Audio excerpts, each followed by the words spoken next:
В социальных сетях распространилось видео с певицей Гульнур Сатылгановой, которую патрульные милиционеры доставили в Центр наркологии.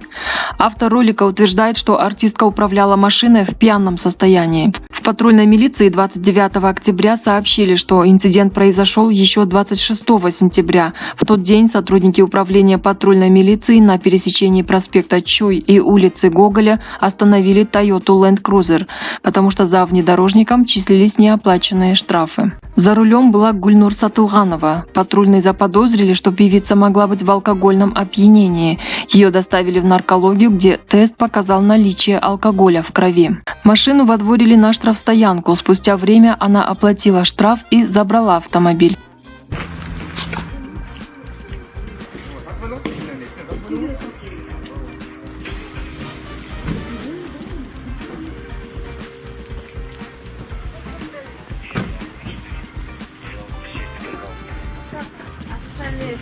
Два человека там, два человека здесь.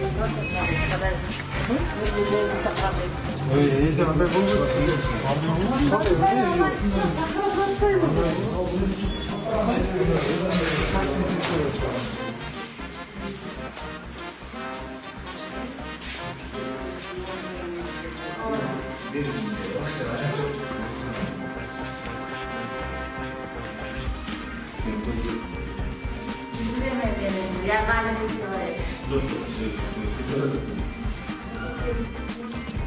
Kata gittik de. Aha, ta gidiyorlar. Gidiyor işte.